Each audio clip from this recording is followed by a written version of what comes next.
അത് ഈ പറഞ്ഞ പോലെ മലയാളത്തിൻ്റെ നെക്സ്റ്റ് സൂപ്പർ സ്റ്റാർസൊക്കെ ആവാൻ പാകത്തിനുള്ള ഇപ്പോൾ ഹാഷിറുണ്ട്, മാത്യു ഉണ്ട്, അങ്ങനെ കുറേ ആൾക്കാർ ആ ലൈനപ്പിലുണ്ട്. ഓ ദൈവമേ, ഓ എന്താ വേണ്ടത് എനിക്ക്. ജിത്തു സാറിൻ്റെ ടീമിൽ നിന്ന് വലതുവശത്തെ കള്ളന് വേണ്ടിയിട്ട് വിളിച്ചു. അപ്പോൾ അതൊരു ചെറിയ നെഗറ്റീവ് ഷെയ്ഡ് കഥാപാത്രമായിരുന്നു. അപ്പം ഞാൻ ഇങ്ങനെ ഹംബ്ലി പോയി ജിത്തു സാറോട് പറഞ്ഞു, ജിത്തു സാർ ഇതിന് മുന്നേ ഞാൻ ഇതുപോലത്തെ പരിപാടിയൊക്കെ ചെയ്തിട്ടുണ്ട്. അപ്പോൾ സാറ് പറഞ്ഞു എന്നോട് നീ നേരിട്ട് വന്ന് പറഞ്ഞ് എനിക്ക് ഭയങ്കര ഇഷ്ടമായി. അപ്പോൾ വേറെ വല്ല ആൾക്കാരാണെങ്കിൽ ചൂടാവാം, അല്ലെങ്കിൽ ഇതിനാണോ വന്നതെന്നൊക്കെ ചോദിക്കാം. പക്ഷേ ജിത്തു സാർ ഭയങ്കരമായിട്ട് പറഞ്ഞു നമുക്ക് അടുത്ത ഏതെങ്കിലും നല്ലൊരു പരിപാടി വരുമ്പോൾ ഉറപ്പായിട്ടും വിളിക്കാമെന്ന് പറഞ്ഞു. അങ്ങനെയാണ് ദൃശ്യം 3യിലേക്ക് എത്തിയത്. ചുമ്മാതാണോ പോലീസുകാർ പോലും ചൊല്ലു പറഞ്ഞത്. പക്ഷെ റഹ്മാൻക്ക് വന്ന് ഒരു കാര്യം പറഞ്ഞിട്ടുണ്ടായി, അതായത് പോസ്റ്ററിനകത്ത് വരുമ്പോൾ ഷർട്ട് കൂടിയിട്ട് എല്ലാത്തിനും ഞാൻ നിർത്തും, ആ സമയത്ത് നീമാരുടെ കൂടെയൊക്കെ നിൽക്കുമ്പോൾ എങ്ങനെയാണ് വേണ്ടത് നീ തന്നെ ആലോചിച്ചെന്ന് പറഞ്ഞു. അപ്പോൾ അതുകൊണ്ട് കുറച്ചൊരു ബേസിക് വർക്കൗട്ട് പിടിച്ച് ബോഡി ഒന്ന് ഫിറ്റാക്കി വെച്ചു മാത്രം. ഈ ഷൂട്ടിന് പോയ ദിവസം എൻ്റെ തൊട്ടപ്പുറത്ത് ഒരുത്തിന് ഇരിക്കുന്നുണ്ട്. അവനോട് ഞാൻ ചോദിച്ചു, ബ്രോ എത്ര കൊടുത്തേ? 3000. 3000? ഞാൻ 15,000. അപ്പോൾ ഞാൻ അപ്പം തന്നെ ഞാനോട് ചോദിച്ചു, അവർക്ക് 3000 ആണല്ലോ. അപ്പോൾ പറഞ്ഞ, എടാ നിനക്ക് ഔട്ട്ഡോറും ഇൻഡോറും ഷൂട്ടുണ്ട്, അവന് വെറും ഇൻഡോർ മാത്രം. ഓക്കെ, പറ്റിക്കപ്പെട്ടെന്ന് വെച്ചാൽ പറ്റിക്കപ്പെട്ടു. ചില റോഡ്സൊക്കെ കാണുമ്പോഴത്തേക്കിനും ഇതൊക്കെ നമ്മുടെ കിട്ടിയിരുന്ന അടിച്ച് കൈ കൊടുത്തതിന് എപ്പോഴും തോന്നിയിട്ടുണ്ട്. ഇതിൽ ക്യാരക്ടർ കുറേ പടങ്ങൾ കാണുമ്പോൾ തോന്നും, പിന്നെ ചെയ്യുമ്പോഴാണ് മനസ്സിലാവും ഓ അല്ല. വൺസ് നമ്മൾ ഈ സിനിമാ പ്രാന്ത് തലയ്ക്ക് പിടിച്ചു കഴിഞ്ഞാൽ പിന്നെ നമുക്ക് വേറെ ഒരു ജോലിയും ചെയ്യാൻ പറ്റില്ല. അതാണ് അതിൻ്റെ സത്യാവസ്ഥ. നമ്മൾ എത്ര നല്ല ജോലി കിട്ടിക്കഴിഞ്ഞാലും എത്ര സെറ്റിൽഡ് ആയിട്ടുള്ളൊരു ജോബിൽ കയറിയാലും നമുക്ക് ഇത് ഒരു ആഗ്രഹം ഇങ്ങനെ മനസ്സിൽ കിടക്കുന്നതുകൊണ്ട് ഫുള്ള് നിർത്തിയിട്ട് വേറൊരു പരിപാടിക്ക് പോകുന്നത് നമുക്ക് ആലോചിക്കാൻ പോലും പറ്റാത്ത കാര്യമാണ്. ഒട്ടുമിക്ക മേജർ ഫിലിംസിൻ്റെ ഒരു ഭാഗമായ ഒരു അസ്പയറിംഗ് ആക്ടറാണ് എൻ്റെ ഒപ്പം ഉള്ളത്, actor Sivahariharan. Welcome to club FM. Thank you so much. Hello. എനിക്ക് ആക്ച്വലി ഒരു കൺഫ്യൂഷനാണ്, അതായത് ആക്ടർ ശിവഹരിഹരൻ എന്നാണ്, ശിവഹരികുമാർ എന്നാണ്, ശരിക്കും ആരാണ് നിങ്ങൾ? ശിവ എന്നാണ് എൻ്റെ പേര്, ഹരിഹരൻ എൻ്റെ അച്ഛൻ്റെ പേര്. അപ്പോൾ ശിവ ഹരിഹരൻ. ഞാൻ നേരത്തെ വെസ്റ്റ് അക്കൗണ്ട് സ്ക്രോൾ ചെയ്തപ്പോൾ ശിവകുമാർ എന്നുണ്ടായിരുന്നു പേര് മെൻഷനിൽ. അതായത് ശരിക്കുള്ള പേര് ശിവകുമാർ ഹരിഹരൻ എന്നാണ്. അപ്പോൾ കുമാർ ഞാനങ്ങ് കട്ട് ചെയ്താണ് Shiva Hariharan. Okay, how are you? അതാണ് എനിക്ക് ആലോചിക്കാനുള്ളത്. അടിപൊളിയായിട്ട് പോകുന്നു. പ്രത്യേകിച്ച് ഇങ്ങനെ ദൃശ്യം ഇറങ്ങി തിയേറ്ററിൽ ഹൗസ്ഫുള്ളായിട്ട് ഓടിക്കൊണ്ടിരിക്കുന്നു. അതിൽ ചെറുതായിട്ടാണെങ്കിൽ നമ്മളൊരു ഭാഗമാവുന്നു. അപ്പോൾ അടിപൊളിയായിട്ട് പോകുന്നു. ഏറ്റവും മോസ്റ്റ് അവൈറ്റഡ് ഭാഗമായിരുന്നു ദൃശ്യൻ്റെ. ഇതിൻ്റെ ഭാഗം എങ്ങനെയായി? ഇതിൻ്റെ ഭാഗമായത് ജിത്തു സാറിൻ്റെ ടീമിൽ നിന്ന് വലതുവശത്തെ കള്ളന് വേണ്ടിയിട്ട് വിളിച്ചു. അപ്പോൾ അതൊരു ചെറിയ നെഗറ്റീവ് ഷെയ്ഡ് കഥാപാത്രമായിരുന്നു. അപ്പം ഞാൻ ഇങ്ങനെ ഹംബ്ലി പോയി ജിത്തു സാറോട് പറഞ്ഞു, ജിത്തു സാർ ഇതിന് മുന്നേ ഞാൻ ഇതുപോലത്തെ പരിപാടിയൊക്കെ ചെയ്തിട്ടുണ്ട്. അപ്പോൾ സാറ് പറഞ്ഞു എന്നോട് നീ നേരിട്ട് വന്ന് പറഞ്ഞ് എനിക്ക് ഭയങ്കര ഇഷ്ടമായി. അപ്പോൾ കാരണം അപ്പോൾ ദൃശ്യം 3യുടെ ക്ലൈമാക്സ് എഴുതിക്കൊണ്ടിരിക്കുക സാർ. അപ്പോൾ വേറെ വല്ല ആൾക്കാരാണെങ്കിൽ ചൂടാവാം, അല്ലെങ്കിൽ ഇതിനാണോ വന്നതെന്നൊക്കെ ചോദിക്കാം. പക്ഷേ ജിത്തു സാർ ഭയങ്കര എന്താ പറയുക, അതാണ് എനിക്ക് തോന്നുന്നു വലിയ വലിയ ഡയറക്ടേഴ്സും ഇങ്ങനെ ഭയങ്കര തുടക്കക്കാരും തമ്മിലുള്ള വ്യത്യാസം അതാണ്. അവർക്ക് കുറേ ഇതുപോലത്തെ സിറ്റുവേഷൻ ഹാൻഡിൽ ചെയ്തു കഴിഞ്ഞാൽ. അപ്പോൾ ജിത്തു സാർ ഭയങ്കരമായിട്ട് പറഞ്ഞു നമുക്ക് അടുത്ത ഏതെങ്കിലും നല്ലൊരു പരിപാടി വരുമ്പോൾ ഉറപ്പായിട്ടും വിളിക്കാമെന്ന് പറഞ്ഞു. അങ്ങനെയാണ് ദൃശ്യം 3യിലേക്ക് എത്തിയത്. പറഞ്ഞിരുന്നു ക്യാരക്ടർ ഇതായിരിക്കും എന്ന് പറഞ്ഞിട്ടുണ്ടായിരുന്നു. ചെറിയ പരിപാടിയാണെങ്കിലും ദൃശ്യം 3 പോലെ ഇത്രയും വലിയ ഫ്രാഞ്ചൈസി ആണല്ലോ. അപ്പോൾ അത് ഭയങ്കര എക്സൈറ്റഡ് ആയിരുന്നു. കാരണം അന്ന് വിളി വന്ന ദിവസം ഭയങ്കര ഫ്രണ്ട്സ് എല്ലാവരും കൂടെ ഉണ്ടായിരുന്നു. അപ്പോൾ എല്ലാവരും ഭയങ്കര ഉറപ്പായിട്ട് നീ എന്തായാലും അത് ചെയ്യുക, അത് ഇതാണെന്നൊക്കെ പറഞ്ഞ് എല്ലാവരും ഹാപ്പി ആയിരുന്നു ആ സമയത്ത്. ട്രെയിലർ ഇറങ്ങിയപ്പോൾ ഒരുപാട് പേര് പറയണ്ടായിരുന്നു ഇനി വരുണ്ട് അനിയമ്പല്ലോ ആണെന്നുള്ളത്. ഇതുവരെ വന്നിരുന്നു മെസ്സേജ് 1-2 ട്രോള് വന്നിട്ടുണ്ടായിരുന്നു. അതായത് ദൈവമേ ഞാൻ വിചാരിച്ചു പെട്ടെന്ന് ഇനി വരുണെങ്കാനും തിരിച്ചു വന്നത്. അപ്പോൾ അത് അങ്ങനെ കുറച്ച് ആൾക്കാർ ഇതായിരുന്നു. പിന്നെ എന്നോട് ദൃശ്യത്തിൻ്റെ ട്രെയിലർ ലോഞ്ചിൻ്റെ ദിവസം അവിടുന്ന് ഒരു ചേച്ചി വന്ന് ഫോട്ടോ എടുത്ത് കഴിഞ്ഞിട്ട് എന്നോട് പറഞ്ഞു, മോനെ ഇത്ര കാലം എവിടെയായിരുന്നു? ഞാൻ പറഞ്ഞു ഇവിടെ തന്നെ ഉണ്ടായിരുന്നു. അല്ല വണ്ട് കഴിഞ്ഞിട്ട് പിന്നെ കണ്ടില്ലല്ലോ മോനെ എന്ന് പറഞ്ഞു. ഞാൻ പറഞ്ഞു അയ്യോ ഞാനല്ല. അപ്പൊ അങ്ങനെ ഇടയ്ക്ക് ആള് മാറിപ്പോറുണ്ട്. ഇത് ക്യാരക്ടർ പറഞ്ഞിരുന്നു ഇങ്ങനെ, അതായത് റിപ്പോർട്ടറിന്റെ ആയിരിക്കും പറഞ്ഞിട്ടുണ്ടായിരുന്നു. അതായത് റിപ്പോർട്ടറുടെ ക്യാരക്ടറാവും, ഇതുപോലെ ഫസ്റ്റ് ഹാഫിൽ വരുന്ന ഒരു സാധനമാവും എന്നൊക്കെ ആ സമയത്ത് പറഞ്ഞിട്ടുണ്ടായിരുന്നു. പക്ഷെ ഫുൾ കഥ പറഞ്ഞിട്ടില്ല. നൈസായിട്ട് തിയേറ്ററിൽ നിന്ന് കണ്ടിട്ട് എങ്ങനെ ഉണ്ടായിരുന്നു റെസ്പോൺസും? ലാലേട്ടനും ഉണ്ടായിരുന്ന കവിതാ തിയേറ്ററിലാണ് നമ്മൾ ഷോ ഉണ്ടായത്. അപ്പോൾ അത് ഒരു ഭയങ്കര എക്സ്പീരിയൻസ് ആയിരുന്നു. കാരണം ഒന്ന് ലാലേട്ടൻ്റെ ബർത്ത്ഡേ, അപ്പോൾ മറ്റേ ഷോ തുടങ്ങുന്നതിന് മുന്നേ ക്രെഡിറ്റ്സിൽ ലാലേട്ടൻ്റെ മറ്റേ സ്പെഷ്യൽ ലാലേട്ടന് വേണ്ടിയിട്ടുള്ള മറ്റേ ഒരു സ്പെഷ്യൽ ക്ലിപ്പിംഗ് ഉണ്ടായിരുന്നല്ലോ, ഹാപ്പി ബർത്ത്ഡേ മോഹൻലാലിന് എഴുതിയിട്ടുള്ളൊരു സാധനം. അതൊക്കെ തിയേറ്ററിൽ നിന്ന് കാണുമ്പോൾ ഭയങ്കര ഒരു എന്താ പറയുക, നമ്മൾ ലാലേട്ടൻ്റെ പടം എല്ലാ FDFS മാക്സിമം കാണാൻ വേണ്ടി ആഗ്രഹിക്കുന്ന ആളാണ്. അപ്പോൾ പാലക്കാട് നമ്മൾ സ്കൂൾ കട്ടടിച്ച് കുറേ പടം പോയിട്ടുണ്ട്. പാലക്കാട് സ്ഥിരം. അപ്പോൾ ഇന്നലെ എൻ്റെ കൂടെ ജോഫിൻ ടി ചാക്കോ എൻ്റെ ക്ലാസ്മേറ്റാണ്, നമ്മുടെ രേഖാചിത്രത്തിൻ്റെ ഡയറക്ടർ. ഇന്നലെ അവനും ഉണ്ടായിരുന്നു പടം പടം കാണാൻ. അപ്പോൾ നമ്മളവിടെ സ്ഥിരം കട്ടടിച്ച് പോയിക്കൊണ്ടിരുന്ന പാലക്കാടിലൊക്കെ തിയേറ്ററിൽ പോയി കണ്ടുകൊണ്ടിരുന്നതാണ്. ഏതൊക്കെ പടങ്ങൾ? കുറേ ആ സമയത്ത് ഇറങ്ങിയ എല്ലാ പടങ്ങളും. കീർത്തിയാക്കറൊക്കെ പോയിട്ടാണ് പോലീസിൻ്റെ അടുത്ത് അടിയൊക്കെ കൊണ്ടിട്ടുണ്ട്. ഗേറ്റിൽ നിന്ന് എടുത്ത് ചാടി നേരെ ചാടി ചെന്ന് ഇവരുടെ ഫ്രണ്ടിൽ കിട്ടിയ ഒരു അടി. സാറേ സംസാരമൊന്നുമില്ല, നല്ല അടി കിട്ടും. അങ്ങനെ. അപ്പം അങ്ങനെ ഇന്നലെ അപ്പോൾ ഭയങ്കര സ്പെഷ്യൽ മൊമെന്റ് ആയിരുന്നു. ഇൻസ്റ്റാഗ്രാമിൽ ഒരു പോസ്റ്റ് ഇട്ടുണ്ടായിരുന്നു, ലാലേട്ടനായിട്ട് നിൽക്കണം. പോസ്റ്റ് എടുക്കുന്നതിന് മുന്നേ എന്തെങ്കിലും പറഞ്ഞായിരുന്നു ഏട്ടൻ? അല്ല, എന്ന് വെച്ചാൽ ആ ഫോട്ടോ എടുത്ത് ഷൂട്ട് ലൊക്കേഷനിൽ വെച്ചിട്ട് തന്നെ എടുത്തിട്ടുണ്ടായിരുന്നു. അപ്പോൾ ലാലേട്ടൻ അന്ന് ഞങ്ങൾക്ക് ഷൂട്ട് ഉണ്ടായിരുന്നില്ല. ആ സമയത്ത് ലാലേട്ടൻ്റെ കൂടെ ഷൂട്ടില്ല. അപ്പോൾ ലാലേട്ടനെ കാണാൻ വേണ്ടി പോയി. അന്ന് ലാലേട്ടൻ കുറച്ച് നേരം അടുത്തിരുത്തി ഇങ്ങനെ മോനെ ഇവിടെ വന്നിരിക്കും. ഞാൻ പറഞ്ഞു വേണ്ട, ഇവിടെ ഇരിക്കും മോനെ എന്ന് പറഞ്ഞു. ആൾക്കാർ മലയാളികളെല്ലാവരും ആഗ്രഹിക്കുന്നതാണ് മോനെ വിളി. അപ്പോൾ നമുക്ക് ഇത്രയും നമുക്ക് എത്രയൊക്കെ ആയാലും നമ്മൾ ഇത്രയും ബഹുമാനിക്കുന്ന ഒരു വ്യക്തി ആയതുകൊണ്ട് നമുക്ക് അതിൻ്റെ ഒരു എക്സൈറ്റ്മെൻറ്റും എല്ലാം കൂടെ ആയിട്ടൊരു ഇതുണ്ടാവുമല്ലോ. അന്ന് കുറേ നേരം ഇരുന്ന് ലാലേട്ടൻ സംസാരിച്ചു. എല്ലാവരും ഉണ്ടായിരുന്നു കേട്ടോ, ഞാൻ മാത്രമല്ല, നമ്മൾ അഭിനയിക്കുന്ന കുറേ ആൾക്കാരുണ്ടായിരുന്നു. അപ്പം അന്നങ്ങനെ കുറേ നേരം ലാലേട്ടനോട് ഏട്ടൻ എന്താ പറഞ്ഞതെന്ന് ഓർമ്മയുണ്ടായിരുന്നു? അല്ല, അന്ന് എനിക്കൊന്ന് ജസ്റ്റ് വീട് എവിടെ അപ്പം ഞാൻ പറഞ്ഞതുപോലെ ലാലേട്ടൻ ഞാൻ ഹൃദയത്തിലുണ്ടായിരുന്നു, അപ്പൂൻ്റെ ഉണ്ടായിരുന്നു പറഞ്ഞു. എനിക്കറിയാം. ഇനിയിപ്പോൾ ഡയറക്ടർ ഡീൽ ചെയ്യുന്ന ഒരു രീതിയുണ്ട് നമ്മുടെ ജിത്തു ജോസഫ്. ഇപ്പോൾ ഇതിലുണ്ടായിരുന്നു, വലതുവശത്തെ കള്ളനിലുണ്ടായിരുന്നു പറഞ്ഞു, ദൃശ്യമിലുണ്ടായിരുന്നു പറഞ്ഞു. അദ്ദേഹത്തിൽ നിന്ന് ഒബ്സർവ് ചെയ്ത് എന്തെങ്കിലും കാര്യമുണ്ടോ പുള്ളി ഡീൽ ചെയ്യുന്ന രീതി ആയിക്കോട്ടെ? ജിത്തു സാറിൻ്റെ കുറച്ചുകൂടെ ഞാനിപ്പോൾ എനിക്ക് വർക്ക് ചെയ്തപ്പോൾ തോന്നിയെന്ന് വെച്ചാൽ ജിത്തു സാർ കുറച്ചുകൂടെ ക്ലാരിറ്റി ഒക്കെ ഉള്ള ഭയങ്കര എന്താ പറയുക സ്ക്രിപ്റ്റ് ഫോളോ ചെയ്ത് പോകുന്ന ഡയറക്ടർ. പൊതുവെ ജിത്തു സാറിൻ്റെ പടങ്ങളെല്ലാം കുറച്ചുകൂടെ സ്ക്രിപ്റ്റ് ഭയങ്കരമായിട്ട് സ്ക്രിപ്റ്റിൽ ഓൾറെഡി വർക്ക് ചെയ്ത് ഇതായിട്ടുള്ള പടങ്ങളാവുമല്ലോ. അപ്പോൾ അതുകൊണ്ട് ഒരു എന്താ പറയുക ഫോർമാറ്റ് ഉണ്ട് എല്ലാത്തിനും. ഇപ്പോൾ നമുക്ക് ഇന്ന കാര്യങ്ങൾ ചെയ്യണം എന്നുള്ളത് ഓൾറെഡി ബ്രീഫ് ചെയ്ത് തന്നിട്ടുണ്ടാവും. ADs വന്ന് കാര്യങ്ങൾ പറഞ്ഞു തരും, ജിത്തു സാറ് വന്ന് ബ്രീഫ് ചെയ്യും. അപ്പോൾ ഭയങ്കര എന്താ പറയുക നീറ്റ് ആൻഡ് വെൽ പ്ലാൻഡ് ആയിട്ടുള്ള സെറ്റാവും എപ്പോഴും. ജേണിയിൽ തന്നെ വൺ ഓഫ് ദ ഒരു നൈസ് അല്ലെങ്കിൽ മേജർ ക്യാരക്ടറായിരുന്നു ഷാനു എന്ന് പറഞ്ഞാൽ ഷാനവാസ്. ജിംഖാനിൽ ബാക്കിയുള്ളവരൊക്കെ ഇടിക്കണുണ്ടായി പണിയെടുക്കുന്നുണ്ടായി. ഡയറക്ടർ എങ്ങനെയാണ് പണിയെടുപ്പിച്ച് കൊന്നാലേക്ക് വെറുതെ കിട്ടുക? അതിൽ അതായത് ഷാനുവിൻ്റെ ക്യാരക്ടർ എങ്ങനെയാ വെച്ചാൽ ഓൾറെഡി പാസ്സായതുകൊണ്ട് ഇവന് പിന്നെ ഒന്നും ചെയ്യേണ്ട ആവശ്യമില്ല. അപ്പോൾ അതുകൊണ്ട് പണി എനിക്ക് കമ്പാരിറ്റീവ്ലി ഭയങ്കര കുറവായിരുന്നു.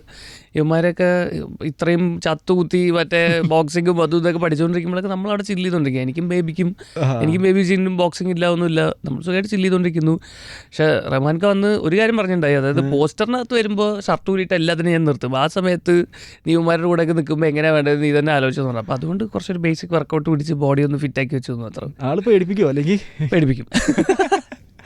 ജിംഖാനിലേക്ക് എങ്ങനെയാണ് ഇന്നത് ഓഡിഷൻ ഉണ്ടായിരുന്നു? ജിംഖാനിക്ക് ഓഡിഷൻ ഒന്നും ഉണ്ടായില്ല. ഞാൻ ഒന്ന് ക്രിക്കറ്റ് കളിക്കാൻ പോയതാ, അങ്ങനെ ഉണ്ടായത്. കടവന്ത്ര ബണ്ട് റോഡ് ഗ്രൗണ്ടിൽ ക്രിക്കറ്റ് കളി ഉണ്ടായിരുന്നു. അപ്പോൾ അങ്ങനെ പോയപ്പോൾ അവിടെ റഹ്മാനിക്കൊക്കെ ഉണ്ട്. അപ്പോൾ പിന്നെ ഞാൻ എല്ലാ ദിവസവും ക്രിക്കറ്റ് കളിക്കാൻ പോയി.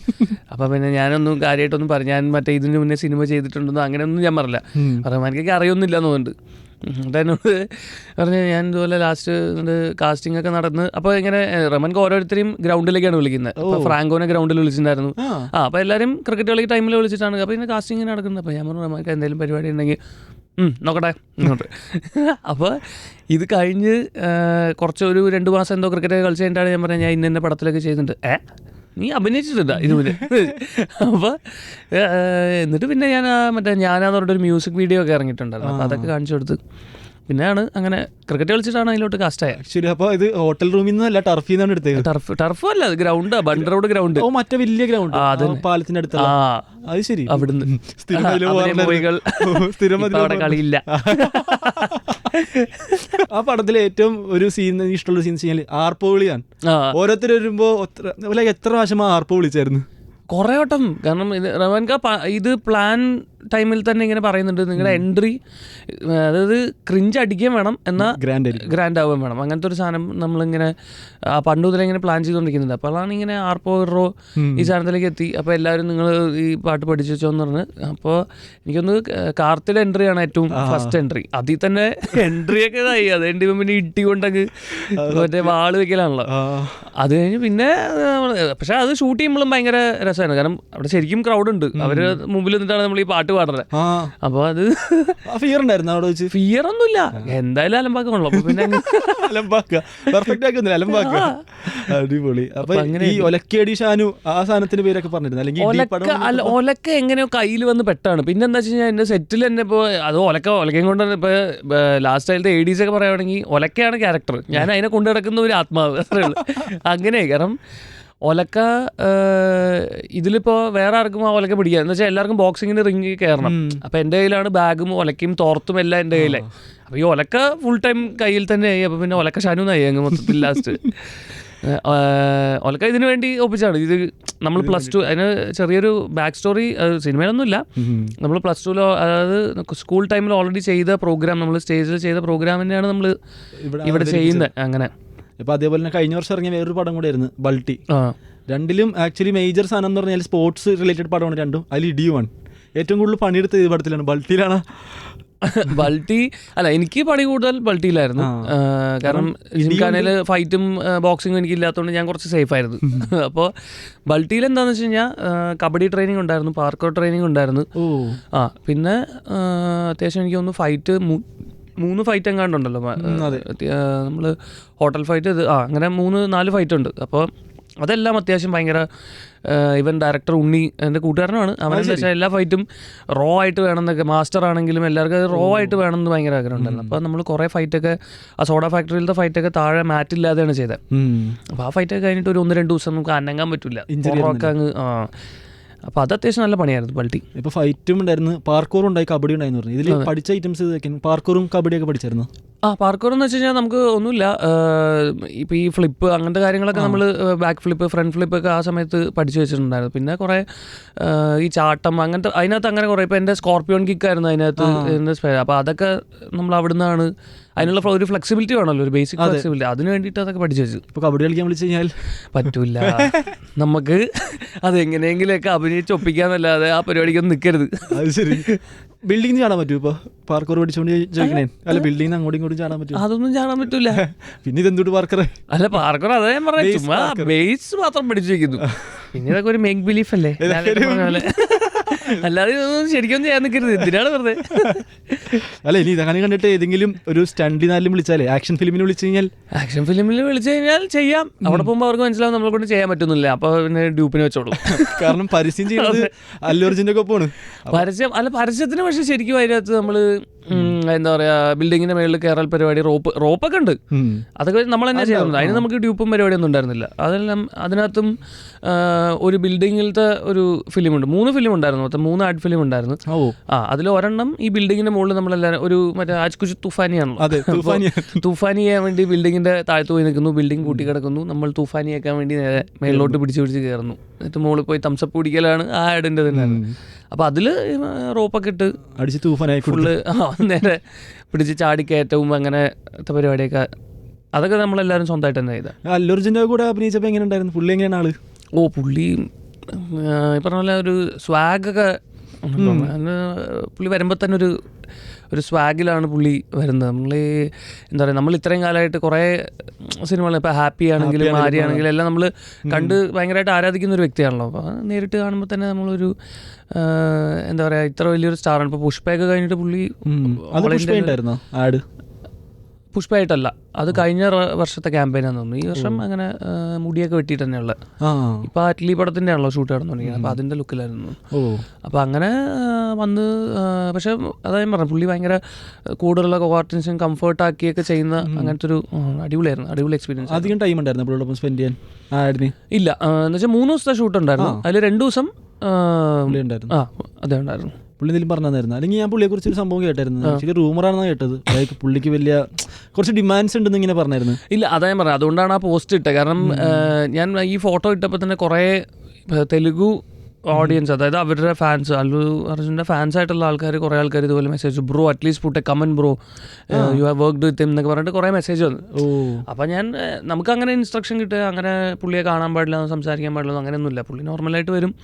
ഓഫ് കോഴ്സ് പുള്ളി ഇത്ര വലിയ സ്റ്റാർ ആയതുകൊണ്ട് വരുമ്പോൾ ഒരു 10 പേര്, 2-3 ബോഡി ഗാർഡ്സ് ഉണ്ടാവും, കൂടുതലുള്ള സ്റ്റാഫൊക്കെ ഉണ്ട്.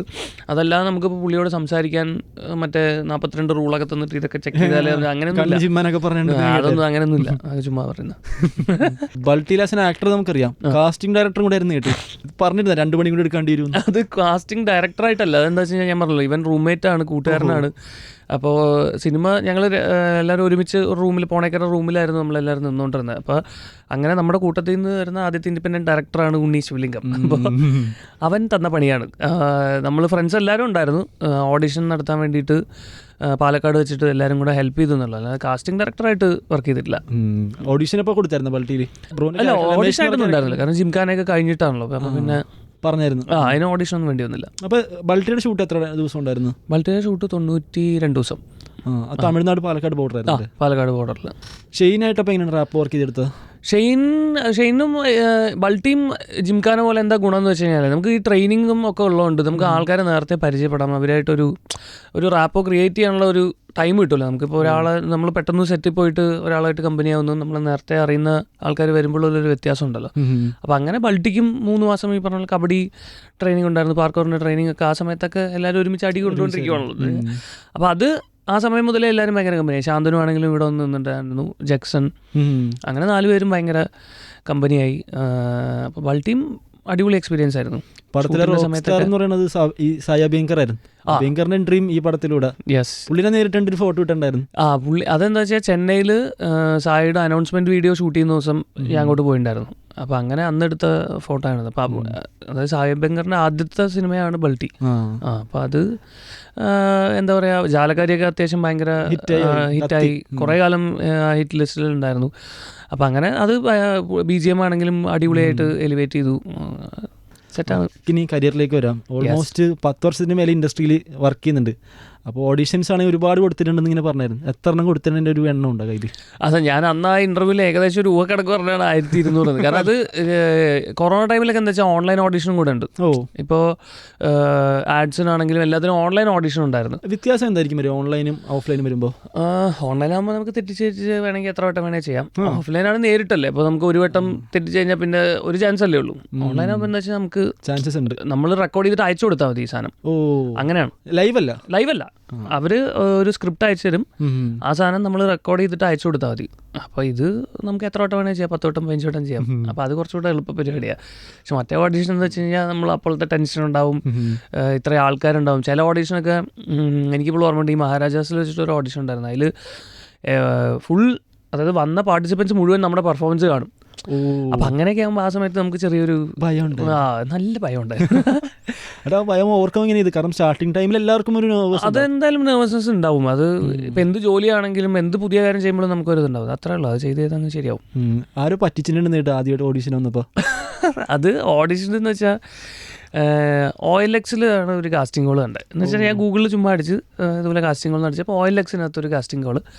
അതിനകത്ത് ഇങ്ങനെ അപ്ലൈ ചെയ്തപ്പോൾ അവർ പറഞ്ഞു ഇതുപോലെ ഓഡീഷൻ നടക്കുന്നുണ്ട്, റോവ എന്ന് പറഞ്ഞ് കലൂരല്ല, നമ്മുടെ നോർത്തിനടുത്തൊരു ലോഡ്ജ് സെറ്റപ്പ്. അപ്പോൾ അവിടെ പോയി നിന്ന് പുള്ളി ഒരു സ്ക്രിപ്റ്റ് തന്നു. അപ്പോൾ സ്ക്രിപ്റ്റ് എന്തായിരുന്നു എന്ന് വെച്ച് കഴിഞ്ഞാൽ, നമ്മുടെ അനിയത്തെ പീഡിപ്പിച്ച് അവർ മറ്റേ ജയിലിൽ ഇതാക്കിയേക്കാണ്. അപ്പോൾ ഇവനെതിരെ കള്ളക്കേസ് ചമച്ചിട്ടാണ് ഇവനെ ജയിലിൽ അടച്ചേക്കുന്നത്. അനിയത്തെ ഇവൻ പീഡിപ്പിച്ചു എന്നാക്കിയിട്ട്. അപ്പോൾ വരുന്ന മീഡിയക്കാരോട് ഇവൻ്റെ അലറി വിളിക്കൽ, അതായിരുന്നു സ്ക്രിപ്റ്റ്. അപ്പോൾ ഇത് ചെയ്യുമ്പോൾ എന്താ അലറി വിളിക്കാൻ. അപ്പോൾ ഞാൻ എന്തൊക്കെയോ ചെയ്ത്, ഫസ്റ്റത്തെ ഓഡീഷനാണ്. ഇപ്പോൾ എനിക്ക് മാപ്പാടെ മൊത്തം ടെൻഷനായി, ഞാൻ എന്തൊക്കെയോ അലറി വിളിച്ച് ചെയ്ത്. അപ്പോൾ പറഞ്ഞു സൂപ്പർ, അടിപൊളി, ഭയങ്കര പെർഫോമൻസ്, നമുക്ക് ഉടനെ പോയി വിളിക്കാം. അപ്പോൾ അന്ന് തന്നെ ഞാൻ മനസ്സിലാക്കണമായിരുന്നു, ഇങ്ങനെ ഉളത്തരം കാണിച്ചിട്ട് ഇവർ സൂപ്പർ എന്ന് പറയുകയാണെങ്കിൽ ഞാൻ മനസ്സിലാക്കണമായിരുന്നു. അപ്പോൾ അതെൻ്റെ ഇവർ പറഞ്ഞു, ഞാൻ ഫോട്ടോ അയച്ചു തരാൻ പറഞ്ഞു. അപ്പോൾ ഞാൻ എന്ത് ഫോട്ടോ അയച്ചു കൊടുത്താലും ഇവർ റിജക്റ്റ് ചെയ്യുക, ഇത് ശരിയാവുന്നില്ല, അത് ശരിയാവുന്നില്ല എന്നുണ്ട്. അപ്പോൾ പോർട്ട്ഫോളിയോ ഉണ്ട്. അപ്പോഴാണ് ഞാൻ ആദ്യമായിട്ട് പോർട്ട്ഫോളിയോ നിൽക്കുന്നത്. പോർട്ട്ഫോളിയോ ഉണ്ടോ? ഞാൻ പോർട്ട്ഫോളിയോ ഇല്ല. അതെടുക്കണം, അതില്ലാതെ സിനിമയിൽ കയറാൻ പറ്റില്ല എന്ന് പറഞ്ഞു. ഞാൻ പറഞ്ഞാണോ, എന്നാൽ ശരി. അപ്പോൾ ഈ സെലക്റ്റായ എല്ലാവർക്കും വേണ്ടി ഒരു സാധനം ഷൂട്ട് വെക്കുന്നുണ്ട്. അപ്പോൾ ഒരു 15,000 രൂപയാണ് ഇതിൻ്റെ ഫീസ്. അപ്പോൾ അന്ന് രാവിലെ ഞാൻ 15,000 രൂപ അയച്ചു കൊടുത്ത്. അപ്പോഴത്തെ നമ്മുടെ ആഗ്രഹമുള്ളൂ. അപ്പോൾ ഞാൻ 15,000 രൂപ അപ്പം തന്നെ അയച്ചു കൊടുത്ത്. എന്നിട്ട് അപ്പോൾ എനിക്ക് ചെറിയൊരു ജോലി ഉണ്ട് കേട്ടോ, ഞാൻ പാർട്ട് ടൈമായിട്ട് ഇങ്ങനെ ജോലി ചെയ്യുന്നുണ്ട്. അപ്പോൾ ഈ ഷൂട്ടിന് പോയ ദിവസം എൻ്റെ തൊട്ടപ്പുറത്ത് ഒരുത്തിന് ഇരിക്കുന്നുണ്ട്. അപ്പോൾ അവനോട് ഞാൻ ചോദിച്ചു, ബ്രോ എത്ര കൊടുത്തേ? 3,000. 3,000? ഞാൻ 15,000. അപ്പോൾ ഞാൻ അപ്പം തന്നെ ഞാനോട് ചോദിച്ചു, അവർക്ക് 3,000 ആണല്ലോ. അപ്പോൾ പറഞ്ഞത്, എടാ നിനക്ക് ഔട്ട്ഡോറും ഇൻഡോറും ഷൂട്ടുണ്ട്, അവന് വെറും ഇൻഡോർ മാത്രം. ഓക്കെ അങ്ങനെ പറ്റിക്കപ്പെട്ടെന്ന് വെച്ചാൽ പറ്റിക്കപ്പെട്ടു. അപ്പൊ തിരിച്ചറിഞ്ഞിരുന്ന പറ്റിക്കപ്പെട്ടു അല്ല, അപ്പൊ തന്നെ ഏകദേശം നമുക്ക് ചെറിയൊരു ഉടായ്പ വേണം. കാരണം ഫോട്ടോ ഒക്കെ എടുക്കുമ്പോൾ തന്നെ നമ്മളെ ഫാൻസി ഡ്രസ്സിന്റെ കോസ്റ്റ്യൂം ഇടുന്ന പോലെയാണ്. പോലീസുകാരന്റെ കോസ്റ്റ്യൂം ഒക്കെ എന്റെ മറ്റേ 2 സൈസ് വലിയ കോസ്റ്റ്യൂം ഒക്കെ ഇട്ടിട്ടാണ് നമ്മൾ ഫോട്ടോ എടുക്കുന്നത്. എന്നിട്ട് ഈ ഫോട്ടോ എനിക്ക് ഏകദേശം പണി കിട്ടിയുള്ള മനസ്സിലായി. പിന്നെ ഒന്നും ചെയ്യാൻ പറ്റില്ലല്ലോ.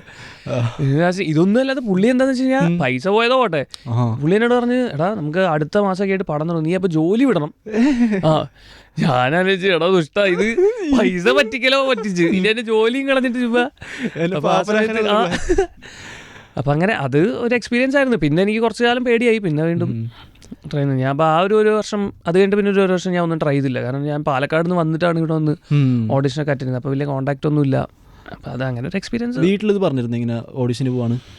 വീട്ടിൽ ആ സമയത്ത് പറഞ്ഞിട്ടുണ്ടായില്ല. പിന്നെയൊക്കെ അവർക്ക് അറിയാം ഇങ്ങനെയാണെന്നുള്ളത്. ഇത് ഏത് വർഷം നടന്നത് ഓർമ്മയുണ്ടോ? ഇത് 2014-15 ആ ടൈമിൽ പറ്റിക്കപ്പെട്ടു.